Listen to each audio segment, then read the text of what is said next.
Winner!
So, hey, I'm Bob Dude, writer of weird fiction and just general expansion stuff, and this is Rich. And today we're talking about basically the art character designs in anime, or at least a small handful of them anyways, and our issues with them as designs. Some cases, things we like. Yeah, in some cases, things we like, to be fair. So, yeah, we're starting off with One Piece first. Yeah, I want to talk about Charlotte. Okay, right. Good old Big Mom. Everyone's favorite One Piece character, Big Mom. It's a crime that she never joined the Straw Hat crew. Yeah. Lots of the team. You know, funnily enough, Oda did a worldwide poll, and he was actually just surprised that Carrot, what's her name, got in as high a ranking as she did worldwide. But you know, the way One Piece's building works, it's kind of set up in a way where, like, you kind of never know which characters are actually going to end up popular. Speaking of Big Mom, I just found an image of her when she was a small child. Oh my god, what the hell? Yeah, even as a small child, she was horrifying. I guess she's consistent. And here's her at age 42. I guess she lost some weight. I find it weird that she looks less like her here. Yeah, aging is strange. And then you have her at 63, according to the wiki at least. You know, aging does weird things to people, and sometimes you just never know what's going to happen. Your cheeks become inflatable balloons. Yeah, pretty much. Sometimes your hair randomly starts sticking up for no reason. Sometimes your neck melds with your everything else somehow. Look, it's actually scientific fact. The more you age, the smaller your neck gets. Okay, here's her in like kimono Japanese form, basically. I mean, she has more of a pronounced neck, even though she still doesn't have one. Here's her OG look. Oh god, where does one even begin? Between the polka dots, the bulbous nose, the unflattering looking hat. This is a me thing, and I understand that there probably are people that are going to disagree with this, but when a character is designed to be kind of weirdly proportioned like this and they're this large, I often have an instinct of making their clothing and weapons also disproportionately large. So for me, when I look at that hat, I think to myself, beyond the fact that I don't really like its color scheme overall, one thing I think about is I kind of wish it was bigger. Sometimes when I see a character this large wearing normal sized clothing, which I mean, I guess you could argue it's not normal sized, but like whenever I see it, I always think to myself, it looks like you put on someone else's clothes and then just tried to wear it like it was yours. It's like when Batman like doesn't have a full cape. It's like he has that cape that just like goes down to like his hips. It looks like he put on a Halloween costume and didn't put his real cape on. I think my biggest issue with this character design are the cheeks, really. Like even more so than the nose. Only because I do try to keep in mind in this analysis that this is in fact a One Piece character. So certain things are going to tie into more my issues with One Piece's general aesthetic in general.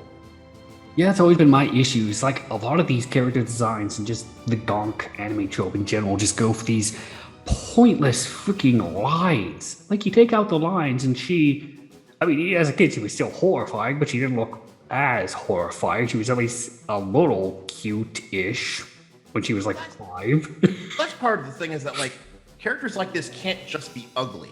We have to add extra lines to make them extra ugly. Yeah, even though we're Japan, home of sumo, you think we'd have more respect for that sort of thing, but nope. You'd be lucky if you have a sumo in an anime that isn't a complete jobber. Yeah, unless you're like Honomoto Sumo, where you're literally all about sumo. Okay, for context, this is Charlotte Cracker, one of her kids, the 10th son and 15th child of the Charlotte family. I'm getting like some weird Game of Thrones parody vibes from all that. You know, I still don't like certain aspects of Oda's character designs, but like, honestly, at least this person looks like a person. I don't like teeth. I really don't like the teeth, but hey. It's like, you would never think that, oh yeah, he's totally Big Mom's kid. It's like nothing about him invokes Big Mom in the slightest outside of maybe the purple in his cape. But even that's a stretch. I don't know when this character was introduced, I'll say that, but like one thing I will say is that I really did prefer Oda's art pre-time skip. Same. Cause like, before, his art was busy, but there was still a relative level of flow. As somebody recently read through Water 7 and a good portion of the, however the hell you pronounce it, lobby arc. You know, it had good flow, good drama, but like post-time skip, his panel work just becomes so cluttered. Help that like, especially with the female designs, so many of them just became so uniform. This is actually a weird case where I think that when you add that weird flame, her head design actually works a lot better. But then I'm looking at her, what she's wearing, and I'm just like, yeah, but then like the weird pink, whatever this is, just doesn't work anymore now. I do once again need to emphasize that I'm trying to separate my criticism of the design to an extent from Oda's art itself, just because the nose, as much as I take issue with the nose, it's kind of just a thing of One Piece's character design, just not a thing specific to this character. Yeah, which leads us to the second point of Alvida, who's kind of like proto Big Mom in a lot of ways, design-wise. Which I would say overall, a much better designed character in my opinion. Yeah, like she feels more piratey. She has like that flintlock pistol. She has a cape over her. She has that weird pseudo, not quite extension, but I'm gonna call it extension for simplicity's sake. She has boots. She actually looks more like an actual pirate, where it's like Big Mom. It's even by One Piece standards, she looks like a cartoon character.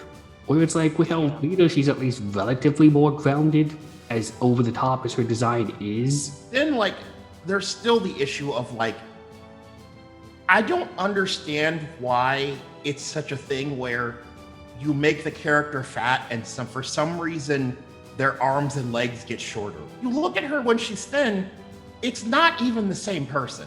Even her eyes are different shapes. Okay, you just didn't want to draw her this big, Oda. That's what it comes down to. You just didn't want to draw her that large. I mean, actually, now that I look at it, it's like her mouth got bigger too. Oh yeah. Yeah, it's just like, well, like it makes you wonder, it's like if she lost that much weight, what would have happened if Nami had eaten it? Would she just become a female version of Brooke? That's what I'm wondering here. Like, if you had someone who was ostensibly a main character gain weight, what would Oda draw them like? I'm actually curious because I wonder if he would break convention of his own series and make them look more like normal people, or if he would go for the exaggerated designs. That's a very good question. It's the one that doesn't really have an answer, but it's just something to think about. And I'm not saying Obi is my favorite One Piece character. It's like, yeah, that is still room for improvement. Like, give her a post-Devil Fruit face on her body and like proportion out a bit better, and like you might have some. I'd be more of a fan of that, but like I don't know. Just going back to Alvina's design, I would maybe get rid of the freckles and the lines, and maybe shrink her jowls a bit, just a smidge. Like that's another thing of Oda's that he does, which is like, oh, I need to have cartoonishly fat, puffy jowls on my characters. How else will they know that they're fat? But no, even in universe, they don't look like they're part of the same universe sometimes. I think for me, the thing is like, you would have to completely redo her for me because I can't stand it when the limbs are shortened at all. Like, I hate it. Like, it to me makes the design ugly and I don't even want to look at it anymore. Yeah, no, I get that. I totally get that. It's just, like you're looking at Alvina's design, her legs can't support her body. They're not thick enough. Like her legs are normal sized legs before she gains weight. That's what gets me here. Yeah, it's just like she somehow got taller-ish, technically, I guess. The legs don't even match. If you had told me, oh, they're different characters, it's just one of them killed the other one and they took their clothes, I would believe you. Yeah, it's just like, this is Alvina's twin sister, Alvina. Yeah, I don't even believe they're the same person. Like, it's actually incredibly unbelievable. Your entire facial structure doesn't change because you got fat. Story-wise, thematically, yeah, Alvina mostly exists to prove, oh, Luffy's strong, he can drive a mace to the head and send her flying easily. This is like an almost kind of early Dragon Ball strong, big, strong guy defeated by smaller, supposedly weaker-looking main hero kind of thing. I get that, but at the same time, it's just like, you could have just made her thin and just wielded the giant mace and it probably would have gotten the same damn point across. Yeah, which actually, speaking of that, I think this is actually a good opportunity to transfer over to Dragon Ball because I want to talk about Mona real quick. Which, you know what? We're going to talk about some other characters here, but one thing I find actually kind of interesting is how she has the same proportion thing going on. And you might think that I would dislike it because of that. But I'm going to defend this only because she doesn't have short legs because it's supposed to exaggerate things or because we really need to show you she's fat, even though that has nothing to do with being fat. It's because her powers literally involve her inflating. So her having shorter legs actually makes sense with her power set. Yeah, like she's going to expand and then roll you over. At that point, who cares about arms and legs? I have a lower body mass that will just squish you. That's the thing. It's like it actually has something to do with what she actually does as a character. So for me, it's like I don't really take issue with it. If she did, now mind you, if she didn't, I probably would, because I'm just like, you literally designed her with a handicap and how you can animate her action by making her limbs like that. Because you tied it into the action, I can forgive that. It's literally the entire reason why Toriyama aged up Goku in the first place. Short limbs, hard to make action scenes off of. Exactly. And it's like, it's very cool in how it's a very creative way as to actually make those shorter limbs work in an action sense. It helps that she also has a frankly far cuter design overall. Like there's no needlessly ugly lines, and even some stuff like the card art I just linked still has her with a relative level of badassery to her. Well, that's the thing is that when she actually fights in the Tournament of Power, like she's not actually made up to be a joke like the next character we're going to talk about. Yep. She actually is like actually beating one of the main characters for a period of time before he wins. Yeah. Almost like she's in the Tournament of Power for a reason. Yeah, unlike certain characters, which were clearly just there to lose. But hey, I mean, we have that many characters. I guess that's just going to happen. But sometimes I'm just like, man, so many of these universes just had no chance at all. Just the Jobber universe. Looking at you, what was it, Universe 9, and the Dr. Noroda, or whatever the hell his name was, the little boar dude, he was like, now you will find out why I'm called Dr. Such and Such, and Vegeta just blasts him off. Doesn't care. It's like, I mean, it's kind of funny, but it's like, what was the point of him being on the Universe 16 then? You could have replaced him with probably anybody, and it would have been more useful. I think and this is kind of a tangent, but I just want to briefly say, I think that also kind of ties into the problem of when you have that many characters in one arc where it's just nonstop fighting. You've almost kind of wasted a lot of good designs at that point. Yeah, and fan fiction and fan comics can only do so much to fix that. Doesn't help that the Superman could be like, oh yeah, now we're gonna do more Universe 7 stuff. It's just like, really? We just had a multiverse tournament. Now we're expanding on Universe 7 more? So next, though, we should probably talk about Everyone's favorite magical girl, Ribrianne? yeah. Soldier of love and justice and more love? Did I mention the love? All I'm gonna say is 17 was robbed, and that's all I'm gonna say. Yeah, 17 was the true warrior of love. Yeah, him, because he truly loves his family that we've never seen. Yes, they totally exist, says 17, just like my girlfriend in Canada. Wait, there's no Canada in Dragon Ball. There are American flags, though, so maybe you're onto something. Face design, I don't mind it. It's very generic anime girl-esque with green hair and all, but like that's obviously the point. And then she transforms, it's just like, okay, so we have like a pink and green Moo Teletubby uniform thing, orange gloves, and orange boots. I don't mind the colors per se, but like, really? Teletubby, that was the best parody of magical girl you could come up with. Toei, the studio who does Pretty Cure, really? I would just like to point out that she has the head tentacle thing going on, which almost makes me think of Boo, weirdly. Yeah, but that would be way more interesting, to be frank, if she was like a version of Majin Buu. It just kind of makes me think though, like I don't dislike her design. I just feel like something's missing. Maybe she needs like a belt or something more that's not just a weird red whatever that thing is on her head. I don't know. It's like her design is missing something, and I don't know what it is. By comparison, a lot of magical girls have very frilly, floofy, puffy, feminine outfits, so maybe give her a more overtly poofy princess dress kind of look. Because like this doesn't really scream magical girl. Even as a parody of magical girls, it's like, oh, this is supposed to be a parody of magical girls? Okay, I didn't really get that. Maybe add some frills, some lace, some hearts. Oh, maybe those circles could be like hearts instead or something. That actually might have worked a lot better, I think. Because, like, okay, you have your parody of magical girls who just ramble on about magical love bullshit, but it's just like nothing about any of their designs invoke magical girls outside of the over theatrical transformations, and it's trackable. Quite honestly, it's not like Goku yelling for 3 minutes straight to the Super Saiyan 3 dub theme isn't any more overly theatrical. I think it is worth pointing out that she does have that form where she has wings. Oh, yeah. Which I do actually think helps to an extent, because she does look better with the wings than without. You know, those wings do actually add something to her design, because as it is, she does just feel kind of meh. Wings make her look more like a completed character design. Okay, you got some hearts in the background. I'm just thinking to myself, couldn't you have just added the hearts to her design? Or like hearts in the wings or something? Yeah. Or even just make her like pink. Like either her dress or her skin could just be like a Valentine's Day pink and red. Like for comparison, here is a picture of, I don't know, I think it's like the first Pretty Cure and some other Pretty Cure character. Oh, that's another thing you could probably add, a giant bow or something. Well, see, that's actually why I mentioned, like, I felt like she needed like a belt or something. Yeah. Or like a belt or a bow or something. Like, I think she needs something either like in her neck or stomach area that like just makes the design a little less boring. But I will give her this much, at least she doesn't have a bunch of pointless lines on her face.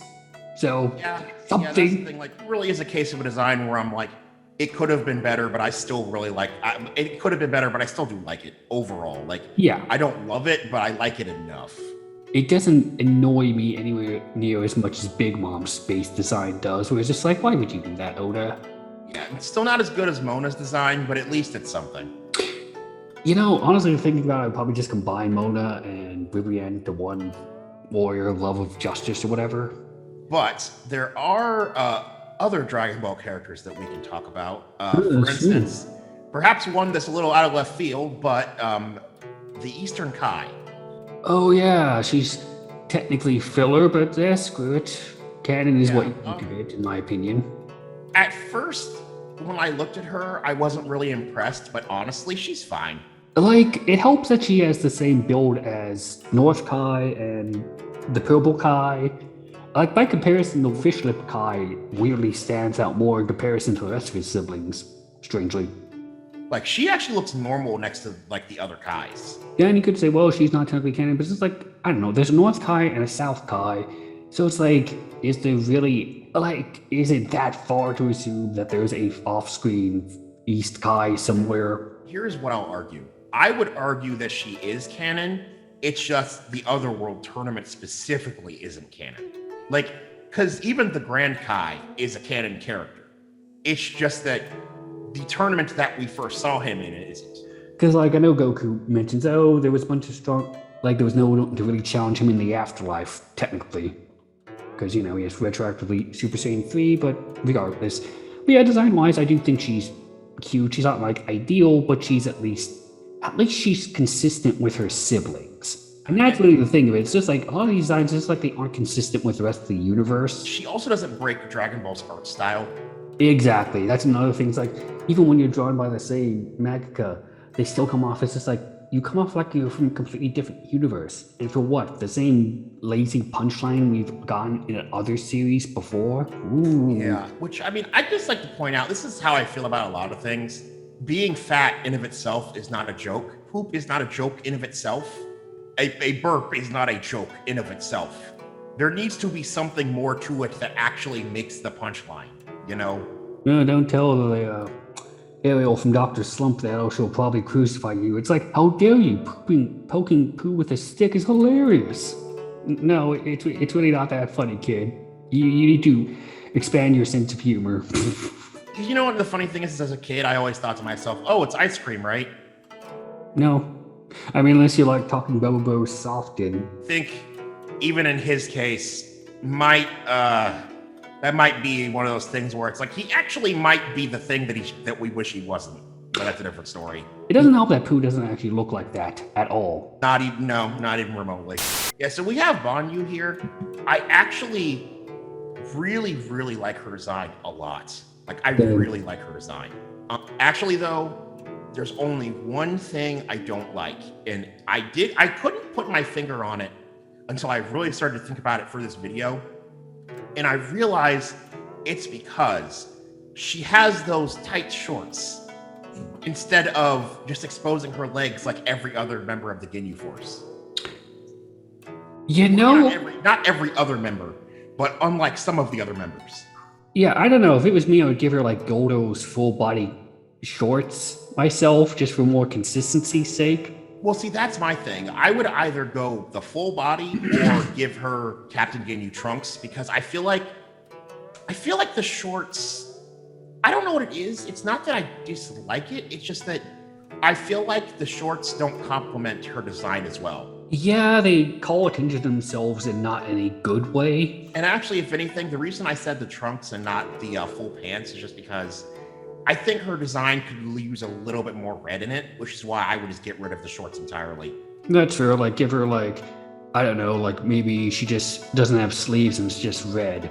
And hell, like you were saying though, I even think still, even if you gave her like the full pants, I still think that's better than what's here.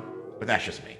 I don't know if this is probably the best plus-sized character that Toriyama has done, bar none. Like, compare this to the nameless exercise gag punchline girl from that Goku brought home to Master Roshi. Be like, oh, she's pretty, right?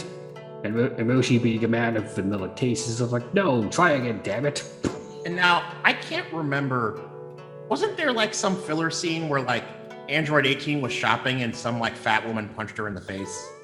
Probably, that sounds like filler, all right.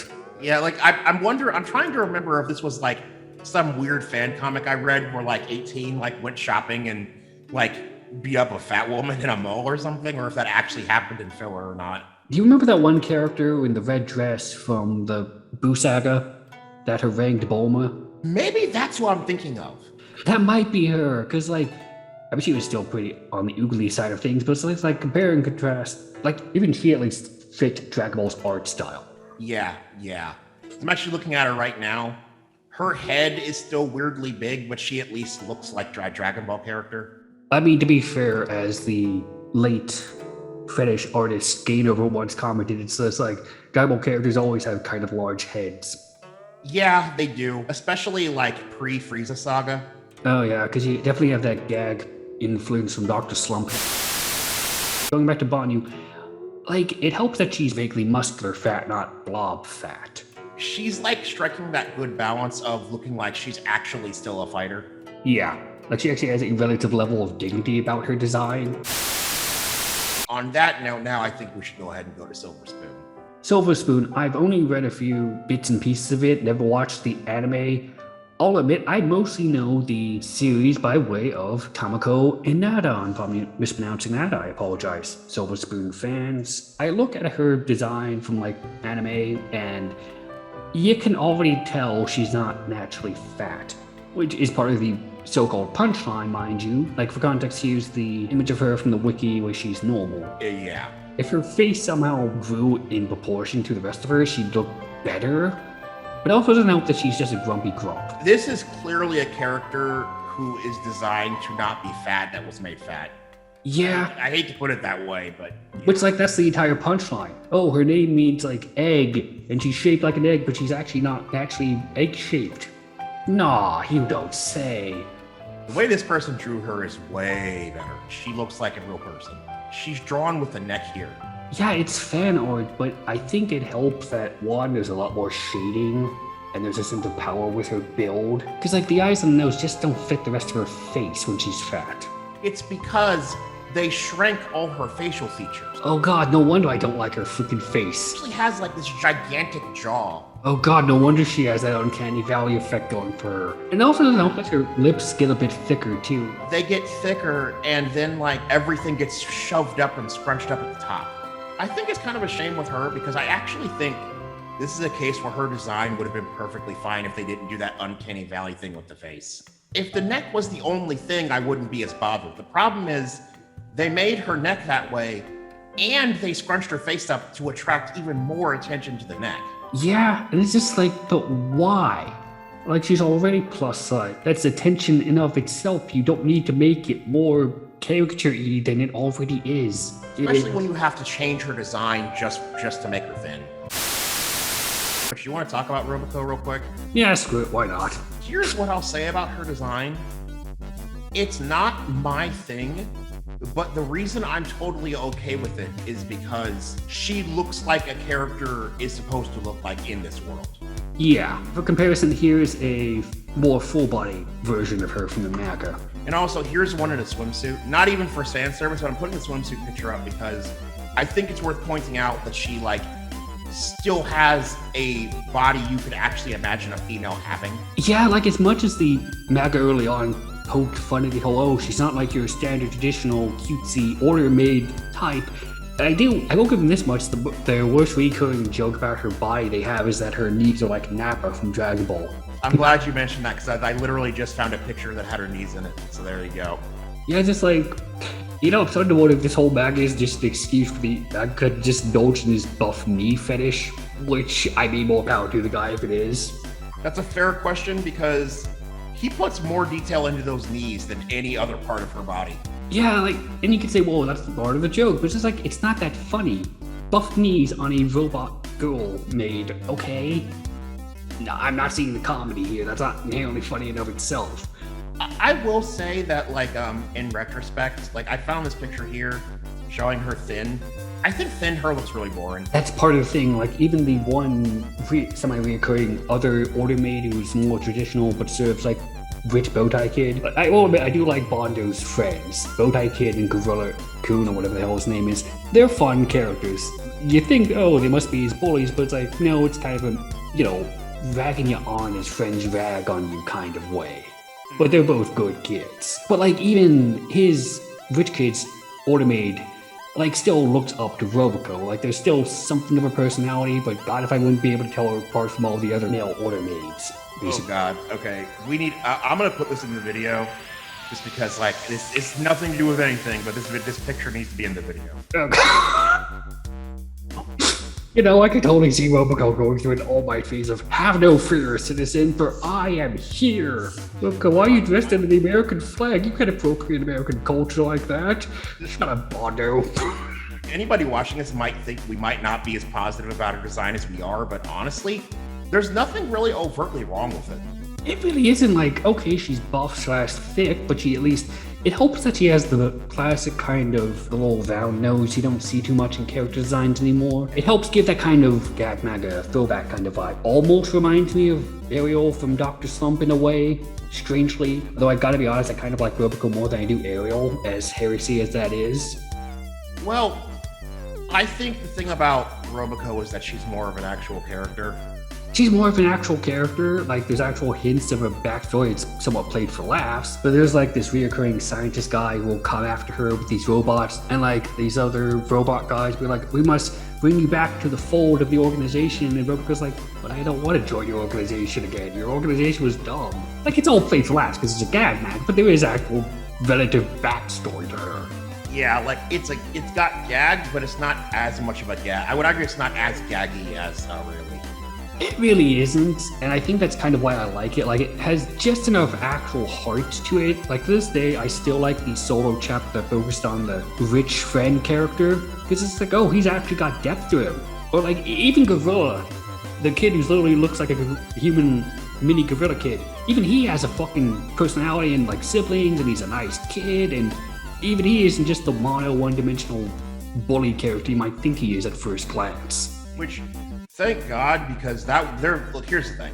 There's always the unfortunate implications of making a character like that the villain, because it's like, oh, I made the villain. I made them look like a monkey. Wait, why did you do that? Because they're the villain. I'm like, so are you trying to imply that ugly people are evil? Or that monkeys are evil? I'm pretty sure the citizens of Gorilla City would have something to say against that. We're not all Gorilla God, you jerks.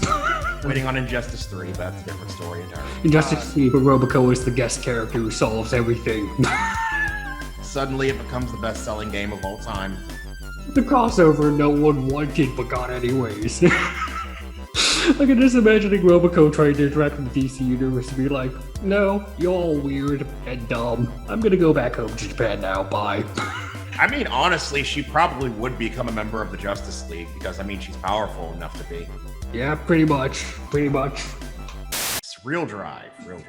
A show I have personally not watched myself, and I'll fully admit that. Same, I've never heard of it until this video.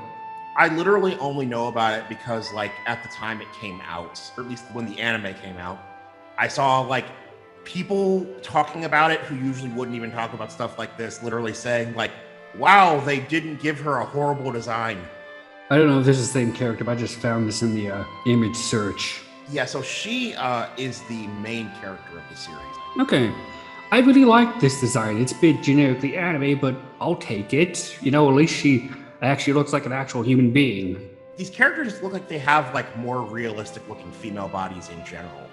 Kato actually had pretty good proportions overall, I'd say. Minus that one character, which I guess we could talk about now if you want to. Oh, yeah, that one. The one who has no nose. Oh, God. It's like, are you even a person or were you raised in a tube somewhere?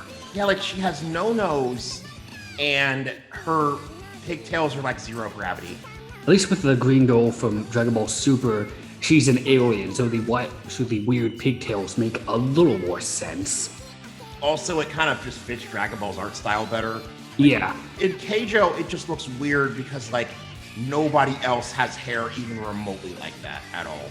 The thing about the design for these Keijo characters is that you've kind of got the extreme of both ends of how you would design characters like this. You've got this character who straight up looks like she's from a different series. Then you have this character who is pretty much designed as if she's supposed to exist in that universe. I actually will admit, at least her face fits the rest of her freaking head. You might think, oh, do you hate the fact that she has neck fat? And I'm like, no, the problem isn't that characters have neck fat, it's that they need to have necks in general. Yeah. She has a neck, and her neck fat makes sense compared to the rest of her body, so I don't really take issue. Like, she actually has a level of, at least she's proportional. Yeah, and also, she took on, like, our four main characters by herself, so it's not like she's even portrayed as a weakling either. Really, that and not being hit with the ugly stick is all I ask for in plus-size designs, really. Contrast that with Tay here. Our main character is like, oh my god, what do I do? Like, her attack is too massive, what can I possibly do? And then she gets taken out very casually by one attack and she's never seen again. That's just disappointing. Especially if you go with like an Attack on Titan reference and everything. It's just like, oh, you just adversely one-shot them. oh, she's one of the final characters that we have to confront. And it's like, no.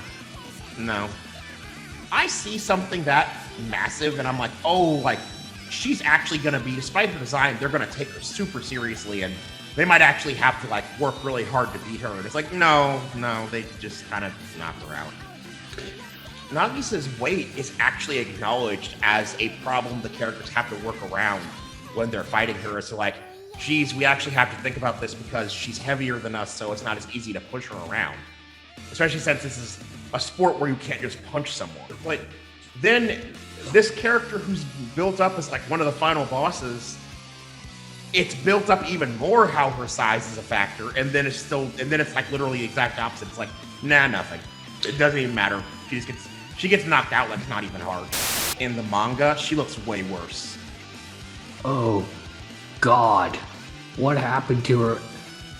She's literally just an egg. She's an egg with limbs. Mind you, she's not facing it toward the camera.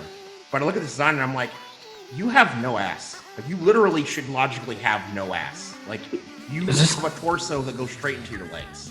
Yeah, this is legitimately a case where the anime made her look better. Yeah, I can say a lot of things about the anime, but at least she has more proportion in the anime. She looks like she comes from a completely different series. And I just find it so weird that, like, her name is Ass Wall, and I'm like, but you have no ass. It's like Belly Wall would be more accurate. Hikuto, yeah. Okay, so what I will say about this design is that the first time I saw it, I was actually really caught off guard by her. Like, really caught off guard. Just because I wasn't expecting her to actually be this well designed. Yeah, like there's actually a sense of proper cuteness to her design. She actually looks like an actual member of the cast. She's just a bit stockier, but she's not done in a purposely malicious way like Big Mom or a lot of the other characters we've talked about are. Like, there's no maliciousness inherent in the design, for better or worse. As a matter of fact, I get the impression that the person who designed this character actually wanted her to be attractive to the audience as well. Yeah, totally. I don't know what the target demographic of this particular series is, honestly. This is one I'm not super familiar with. Judging by the size of her chest, probably on the teenager side of things. See, this is the kind of design that I would have expected Keijo to go with for her, but they just did. This is unrelated, but I just realized we completely forgot to talk about what's her name from Bleach. This is something about the mangaka of Bleach that even his fat character looks at least more dignified in design. Yeah. I don't want to just flat out say this definitively, but I think Kubo just stands above a lot of other artists in that he's just easily like top 5, if not top 3, if not just flat out the best, but that's debatable. Like, his sense of character design is just impeccable. Okay, yeah, the spoon is a bit much, and okay, we get it. She's, the fat one who makes food for spirit energy or whatever the heck her gimmick is, and I get all that, but like, even then, she still just has a relative level bit of dignity. It helps that she doesn't have a bunch of pointless lines of her face. Like, there's lines on her design, but they actually make sense. Yeah, and also, I think it's worth pointing out that even when you look at the thinner version of her, those lines on her cheeks are actually there on the thinner design too. Yeah. They're just not as pronounced because her cheeks aren't as pronounced, but her cheeks being more pronounced makes sense. Yeah, like they actually feel like cheekbones, for one. Which, again, she actually looks like a fat version of herself, not like Alvida. It's just like, oh yeah, this is Alvida's thin twin sister, Almeda, or whatever it is. There's only one thing I'm going to comment on. And mind you, this might be a thing that maybe would not be something that you would actually take advice on if you were actually making Bleach, but it's just my thought process here, in that I think that because her chest is that big when she's thin, her chest when she's fat should probably be a lot bigger. Yeah, probably that would be the one time you'd be forgiven for indulging in the big boob anime trope. Like, the fact that, like, she gains that much weight, but her breast size stays relatively the same, I'm just like, nah, this is like the one time we should probably actually make them overly large. Yeah, because it's like larger women, there's more mass, larger chests. Like, if her chest was smaller when she was thinner, I probably would say, oh no, that's an appropriate chest size for the larger version. But I'm like, No, they're that big when she's thin. They should be a lot bigger when she's fat. So yeah, basically the summary of our conclusions to all this: make your characters more proportional in design, don't make them pointlessly ugly for no damn reason, and just make sure they actually match the actual rest of the series art direction wise, ideally. I'm sitting here thinking to myself, like, they would probably tell you, well, we wanted to like exaggerate the features, and I'm like, okay, but why? Well, because it's funnier. Okay, so why is the character funny? I'm like, well, because they're fat. I'm like, that's not a joke though. If you're going to exaggerate the features because they're supposed to be a more comedic character, you need to actually make the character a comedic character, not make the fact that they're fat the joke, Especially when all the humor of the character is sucked out suddenly when they're thin. If they were still a comedic character when they lose weight, then okay, I still wouldn't like the design, but I'd understand. But when suddenly they stop being funny when they're not fat anymore, then I'm sorry, you've pretty much lost me. Because one thing I would like to point out is that we never commented on the quality of the art, because that wasn't really our goal here. Yeah. It was more like in a aesthetic choices in the art styles. Well, I'll put it that way. Yeah, like I've got my personal issues with Oda's art, but that's just my subjective feel of Oda's art. At the end of the day, it's why when we talked about Big Mom, I was like, I don't want to talk about the nose because that's one of Oda's things. It's just everything else. Yeah, Japan, just why? Ironically, they do buff women, in my opinion, better broadly overall than they do fat women. Weirdly, there is a deep irony in that, and I think we might do a video on that at some point. I'm not guaranteeing that, but we might at some point. Yeah, we'd have our pick of choices, Yeah. And I think we're probably going to end up doing a male equivalent of this video eventually. I'd say that's pretty definitive. Oh, yeah, totally. Yeah. And I also really want to do a video where we talk about sumo wrestlers in fighting games specifically. Oh, yeah, that'll be fun to do, because we've got some bones to pick with fighting games on that regard. Yeah. But I think that's enough for now. Yeah, totally.